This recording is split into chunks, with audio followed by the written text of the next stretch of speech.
আমি আমার জীবনে দু একটা ঘটনা বলছি। এবার আমার বাড়ি হচ্ছে আসাম, যাই হোক। তো আমি গুয়াহাটিতে গেছিলাম দীক্ষার কাছে, ফেরার সময় আমার একটা ট্রেন অ্যাক্সিডেন্ট হয়। আমি দেওঘর কোনো রকম সকালবেলা পৌঁছাই, সকাল 6টার সময় আমাকে হাসপাতালে ভর্তি করা হয়। পরম পুজো আসতেছি মেজদা গিয়ে সেই রক্ত টক্ত ইঞ্জেকশন দিয়ে বের করে আমাকে প্লাস্টার করে ব্যান্ডেজ করে দিয়ে বললেন যে 1 মাস সম্পূর্ণ বেড রেস্ট, বিছানা এবং বাথরুম, বেরোবে না তুমি। আমরা আগে তা হাসপাতাল থেকে যে ছাড়লেন, রিক্সা করে বর্দাবাড়ি গেট অব্দি কোনো রকম আসলাম। ওখান থেকে ঘুরাতে নাটমণ্ডপ অব্দি গেলাম। পুজোবা দাদা বসেছিলেন, আমাকে দেখেই কার্তিক বিশ্বাস দা যিনি গান করতেন দেওঘরে তিনি ছিলেন। তাকে বলে, কার্তিক কয়েকটা গান শোনাতো, ও তো পবিত্র এসে বাজাবে। তো একটা পা তো ব্যান্ড করতে পারছি না, কারণ ব্যান্ডেজ করা আছে। আশু গাঙ্গুলি তাকে বলে একটা বালিশ নিয়ে আয় তো ঘর থেকে। তো আশুদা তার ঘর থেকে একটা বালিশ নিয়ে আসলো, আমার পায়ের তলায় দিল। একটা পা মুড়ানো, একটা পা লম্বা। প্রায় ঘন্টাখানেক তিনি গান শুনলেন। শোনার পর দুজনকে বলে ওকে ধরে তুল, আমাকে ধরে দাঁড় করানো হলো। করার পরে দাদা বোঝায়, শোন কালকে আসাম যাবি, 500 দীক্ষা দিয়ে আসবি বলে দাদা ঘরে চলে গেলেন। আমি তো মানে দুশ্চিন্তায় বললাম, কারণ সকালে আমাকে মেজদা বললেন 1 মাস বেড রেস্ট, একদম নড়বে না। আর দাদা বলছেন কালকেই বেরিয়ে যাবে, গিয়ে 500 দীক্ষা দিয়ে আসবে। তো দাদা উঠে চলে গেলেন। আমি ঘুরাতে মেজদার ঘরে গেলাম। আগে একটা সমস্যায় পড়েছি, বলে কি, আগে দাদা তো কালকেই যেতে বলছেন দীক্ষা দিতে, আর আপনি সকালে বলেন 1 মাস বেড রেস্ট নিতে হবে। উনি কিছুক্ষণ কয়েক সেকেন্ড ভেবে বলেন, বড়দাদা বলছেন যখন যাও। তা আমি পরের দিন দেওঘর থেকে রামপুরহাট থেকে গুয়াহাটি, মানে পায়ের যন্ত্রণায় থাকতে পারছি না। মানে দেওঘর থেকে রামপুরহাট প্রায় 3 ঘন্টা বাসের জার্নি, সেখান থেকে ট্রেন, মানে চোখে জল চলে আসে, এত ব্যথা। যাই গুয়াহাটি পৌঁছালাম, দীক্ষার কাজ শুরু হলো। যত দীক্ষা এগোচ্ছে আমি পায়ের ব্যথাটা বুঝতে পারছি যে কমে যাচ্ছে। এই করতে 500 দীক্ষা কমপ্লিট হলো, পায়ের ব্যথা আমার খেয়ালই ছিল না। দেওঘর ফিরলাম, নাটমণ্ডপকে দাদাকে প্রণাম করতে আমাকে জিজ্ঞাসা করছে, এই কত দীক্ষা হলো রে? লাগে পায়ের ব্যথা কেমন? আমি ভুলেই গেছিলাম আমার পায়ে কিছু হয়েছে। এই একটা ঘটনা। আর একটা ঘটনা আমি বলছি। আমি তখন গুয়াহাটি মন্দির থেকে পড়াশোনা করি, 93 ঘটনা। এক পরিচিত লোক এসে আমাকে বললো, ভাই শিশু বর্দা পুরীতে আছেন, তুমি আমার সাথে যেতে হবে। জোর করে এক প্রকার আমাকে নিয়ে গেলেন। পথে তিনি আমাকে বললেন, ভাই আমি ষষ্ঠী ব্রত ভঙ্গ করেছি, একটু পুজো দাদাকে নিবেদন করতে হবে। না ঠিক আছে। তো পুরী পৌঁছার পর যখন দাদাকে নিবেদন করলাম, দাদা আমাকে বললেন ওকে ভালো করে বুঝিয়ে দিবি, কারণ ও বাংলা বুঝে না। ওকে ভালো করে বাংলায় বুঝিয়ে দিবি। এখান থেকে যখন ফিরবে বাড়ি গিয়ে 4 দিনের ব্রত করবে, সোজা বাড়ি যাবে, গিয়ে 4 দিনের ব্রত করবে। আগে কিন্তু ঘটনাটা হচ্ছে, একটা নিবেদন করলাম, তিনি একবার বললেন তা নয়, 4 দিন পুরীতে ছিলাম। 4 দিন দাদার সাথে যখনই দেখা হচ্ছে, দাদা আমাকে ওই কথাটা রিপিট করলেন যে ওকে ভালো করে বুঝিয়ে বলবি। তো পুরী থেকে যখন গুয়াহাটি রওনা দিই, সারা রাস্তায় ওকে যাজন করলাম। গুয়াহাটি পৌঁছালাম সকাল 10টায়, রাত্রে 8টার সময় ওনার গাড়ি। কিন্তু গুয়াহাটিতে ওনার এক দিদি থাকেন, আমাকে বললেন রাত্রে 8টা মানে অনেক সময় আছে, একটু দিদির বাড়িতে যাই, দিদির সাথে দেখা করে চলে যাবো। বললাম ঠিক আছে। তো উনি বেরিয়ে গেলেন, আমিও মন্দিরে ঢুকে গেলাম। মন্দির থেকে কলেজে পড়াশোনা করতাম তখন। 15-20 দিন পর খবর পেলাম ওই ভদ্রলোক মারা গেছেন। আমি খুব অবাক হলাম, কি ঘটলো এর মধ্যে। খোঁজ নিয়ে জানলাম ওই যে দিদির বাড়িতে গেছিলেন দিদিকে দেখা করতে, দিদি এতদিন পর ভাইকে পেয়ে বলছে এতদিন পরে আসি, একটা রাত থেকে যা। আর ভাইয়ের মাথা থেকে বেরিয়ে গেল, তাকে দাদা কি নির্দেশ করেছিলেন যে সোজা বাড়ি যাবি। ওই দিদির বাড়িতে তিনি এক রাত থাকলেন। পরের দিন গুয়াহাটি থেকে উনি ডিব্রুগড়, প্রায় 490 কিলোমিটার, ডিব্রুগড় পৌঁছে সন্ধ্যার সময় পৌঁছেছে। পরের দিন থেকে 4 দিনে ব্রত করবেন। এই চাল ডাল ঘি কেনার জন্য স্কুটার নিয়ে বেরোতে গিয়েই ওই কালভার্টে ব্যালেন্স হারিয়ে পড়ে যান, মাথায় চোট লাগে, ওখানে স্পট ডেড হন। এই একটা ঘটনা। ঠাকুর থাকাকালীন দেওঘরে একটা ঘটনা আমার মনে আছে, শুনেছি আমি পুজো দাদা মুখে অনেকবার। একজনকে ঠাকুর ডেকে পাঠালেন দুপুরবেলা। তো দুপুরে তার তখন চান খাওয়ার সময়, তো একজনকে বলছে ঠাকুর আপনাকে ডাকছেন। বলে দাঁড়াও ভাই, আমি এখন চান করতে ঢুকছি, চানটা হয়ে যাক। তো চান করে বেরিয়ে তিনি খেতে বসবেন, আবার এসে একজন বলছে ঠাকুর আপনাকে ডাকছেন। তো উনি একটু বিরক্ত হচ্ছেন, বলে খেয়ে দিয়ে যাচ্ছি, এত চিন্তা করছো কেন? তো তিনি খেলেন। 3rd টাইম একজন এসে ডাকলেন যে ঠাকুর আপনাকে ডাকছেন। বলে এই ভর দুপুরে একটু বিশ্রাম করে তারপরে যাচ্ছি বলে উনি বিছানায় একটু লম্বা হয়ে শুয়েছেন। হঠাৎ একটা বিষধর সাপ এসে ছোবল দিল, ওখানেই মারা গেলেন। এটা দেওঘরের ঘটনা। তো ঠাকুর তো তাকে 3 বার ডেকেছিলেন। তাহলে তারা রক্ষা করার জন্য সবসময় উদ্গ্রীব। আমাকে সেটা বুঝতে হবে যে তার কথা শুনলে কি হয় আর না শুনলে কি, তাও আমি বললাম।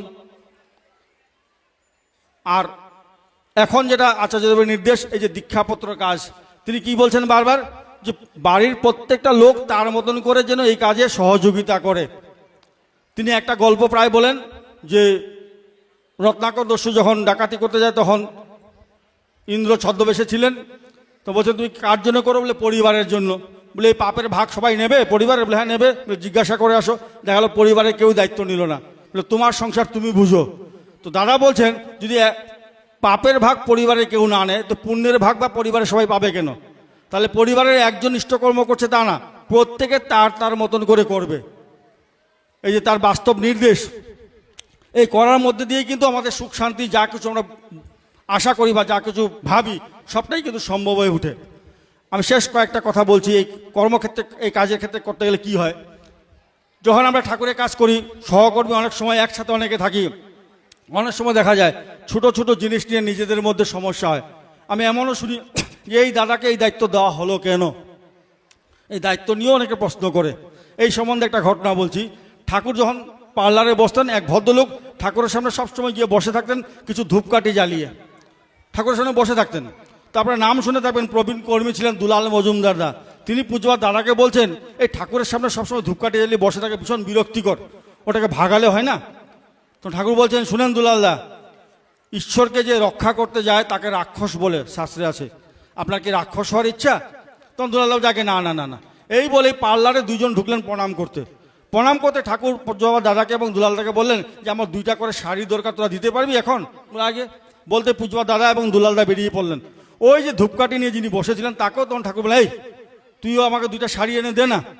ঠাকুর এই ভর দুপুরে এত গরমে কোথায় যাব, এই বলতে বলতেই ততক্ষণে পূজ্যপাদ দাদা এবং দুলালদা 2খানা নতুন শাড়ি নিয়ে এসে ঠাকুরের কাছে পৌঁছে গেলেন, দিয়ে প্রণাম করে বেরিয়ে গেলেন। তখন ঠাকুর দেখ তুই এত বাহানা দেখালি, ওরা তো দুজনের মধ্যে নিয়ে আসলো, তুই পারবি না? তখন তো তার উপায় নেই, তো উঠে গেল। গিয়েই কিছুক্ষণ পর হন্তধন্ত হয়ে ঠাকুরের কাছে এসে বলছে ঠাকুর এই মাত্র বাড়ির থেকে টেলিগ্রাম এসছে আমার বউ খুব অসুস্থ, আমাকে বাড়ি যেতে হবে। ঠাকুর বললেন খুব ভালো, যা। ওই যে তিনি গেলেন, আর কোনোদিনও ঠাকুরের সামনে ধূপকাঠি জ্বালিয়ে আর বসেননি। এই ঘটনাটা এই জন্য বললাম, তিনি যখন মনে করবেন কাউকে সরানোর তিনিই ব্যবস্থা করবেন, আমি কেন ব্যস্ত হচ্ছি? আমার ব্যস্ত হওয়ার কোনো প্রয়োজন নেই। দ্বিতীয় কথাটা হচ্ছে যে অনেক সময় দেখা যায় মন্দিরে আসে কারোর ব্যবহারে কারোর কথায় অনেক সময় মনক্ষুণ্ণ হয়, দাদা মন্দিরে যান না কেন? হ্যাঁ ভাল লাগে না, ওখানে ব্যবহার ভালো না, এই না সেই না, এই ধরনের কথাও শুনি। কিন্তু আমার কথা মন্দিরে আমি আসি ঠাকুরের জন্য। কারোর ব্যবহারে যদি আমি মন্দির থেকে দূরে সরে যাই তাহলে বুঝতে হবে মন্দিরে যার কাছে আমি আসতাম তার থেকে যিনি ব্যবহারটা আমার সাথে করলেন তিনি বেশি পাওয়ারফুল। একটা গল্প বলছি। এক মা কম বয়সে বিধবা হলেন, ঠাকুরের কাছে এসে আশ্রয় দিলেন, ঠাকুর তাকে আশ্রয় দিলেন। একদিন তাকে একটা নতুন শাড়ি দিয়ে বললেন যা তো মায়ের শাড়িটা পরে এসে আমাকে দেখা। তো মাটি যখন শাড়িটা পরতে গেলেন পাশে একজন যুবককে ঠাকুর বলেন আয় শোন, ও যখন শাড়ি পরে এসে আমার পাশে দাঁড়াবে ওর দিকে তাকিয়ে মুসকি মুসকি হাসবি। তো ওই মা যখন শাড়ি পরে এসে সামনে দাঁড়ালেন, ওই যুবক ছেলে ওই মায়ের দিকে তাকিয়ে মুসকি মুসকি হাসতে ওই মা খুব রেগে গেলেন, বলে কুলাঙ্গার অসভ্য, লজ্জা লাগে না মায়েদের দিকে এমন করে তাকাচ্ছ তুমি? এসে বকাবকি করলো ওই মা। তো ঠাকুর তোকে শিখিয়ে দিয়েছিলেন বলে উনিও কিছু বলেন না, চুপ থাকলেন। কিছুক্ষণ পর ওই মাকে ঠাকুর বলছেন ভাই তোকে আশ্রমে কে রেখেছে? বলে আগে ঠাকুর আপনি। তোর খাওয়ার ব্যবস্থা কে করলো? বলে ঠাকুর আপনি। তোর এই জামা কাপড়ের ব্যবস্থা কে করে দিচ্ছে? বলে ঠাকুর আপনি। তখন ঠাকুর বলছেন তো সব কিছুই যখন আমিই ব্যবস্থা করলাম তো তোর দৃষ্টিটা আমার দিকে না থেকে অন্যের দিকে গেল কেন? ঠাকুর এই কথা বললেন, তাহলে তোর দৃষ্টিটা আমার দিকে না থেকে অন্যের দিকে গেল কেন? আমার মনে হয় আমাদের দৃষ্টিটা ওই এক জায়গায় থাকা দরকার, 10 দিকে যাওয়ার কথা নয়। কিন্তু ঠাকুর এবং তিনি যাকে রেখে গেছেন সেই আচার্য, তিনি যা যখন বলবেন সেটাই আমি পালন করে চলব। আর অনেক সময় হয় কি ঠাকুরের কাজ করলে স্বাভাবিক নাম যশ প্রতিপত্তি সবই বৃদ্ধি পায়। এই আমি ওঠার আগে এখানে অনেকে অনেক বিশেষণ দিয়ে অনেক কিছু বলেছেন, তো এসব হয়, তাতে কি হয় অনেক সময় অহংকার তৈরি হয়। এই অহংকারের একটা ঘটনা বলছি, বলে শেষ করব। আমি গুয়াহাটি গেছি, আমার 500 দীক্ষার একটা ব্যাপার ছিল। গুয়াহাটি থেকে উদালগুড়ি যাব 2 ঘন্টার রাস্তা। গুয়াহাটি মন্দিরে ঢুকতেই একজন আমাকে বললেন, ওখানের দায়িত্বে ছিলেন, পবিত্র ভাই এসছো খুব ভালো, একজন দীক্ষা দেবে নাকি? তা আমি বললাম একজন দীক্ষার জন্য এখন সময় নষ্ট করবে কেন? আমি বললাম আপনি দিয়ে দেন। বলে আমি দিলাম না।